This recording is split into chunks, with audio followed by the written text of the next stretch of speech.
एवढंच. राजकारणात म्हणजे तुला अनेक लोक मागणी घालतात जशी तशी आमच्या पक्षात या हे पण तुला म्हणणारी लोक असतील, राजकारणात यावं ह्यासाठी सुद्धा लोक प्रयत्न करत असतील. नाही नाही, असं काही नाहीये. हं.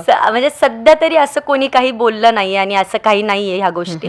आणि असलं जरी मी पुढे मला विचारलं जातं बऱ्याच ठिकाणी की तू राजकारणात जाणार का, तर मी खूप असं याच्याने सांगते की नाही, मला राजकारणात जायचं नाहीये, मला खरंच इंटरेस्ट नाहीये त्या गोष्टींमध्ये, हे मी सांगते. हा, पण प्रचाराला मला बोलवलं तर मी ऑब्विसली, म्हणजे दुसरे कोणीही कलाकार असणार तर ते जातात, तर तशा प्रकारे मी गेले, बस एवढंच मला म्हणायचं आहे. खरं तर एक म्हणजे आता ह्याला बरेच दिवस झाले, पण नुकतेच म्हणजे अजितदादा आणि गौतमी पाटील असा एक दादांना एक राग आला होता.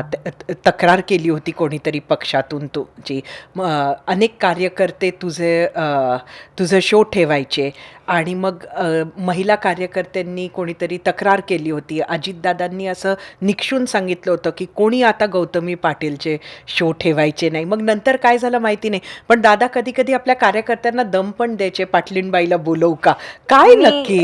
मला हा विषय माहीत नाही, पण मी एक सांगते दादांच्या बाबतीत, न कळत का होईना पण दादांनी मला सपोर्ट केला. कधी दादांसोबत मी बोलले नाही, आमची भेट नाही, कधीच नाही, पण दादांनी सपोर्ट केला मला. म्हणजे ते दोन शब्द दादांचे प्रेमाचे, म्हणजे मला बोलणं असू दे, ते आता मध्ये बैलांसमोर नाचली किंवा तुला काय करायचंय, म्हणजे हा दादांचा मला सपोर्ट टाईपच माझ्यासाठी झालं की हा दादांनी मला सपोर्ट केला.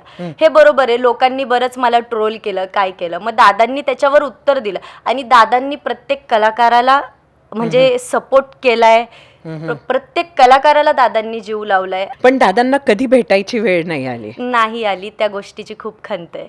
बिग बॉस बघतेस का? हो, म्हणजे मध्ये आधी आपलं रील वगैरे असतात ना, तर ते चालू असतं. ते ॲक्च्युली रील बघती त्यामध्येच अर्ध निम्मे ते कळतं आपल्याला.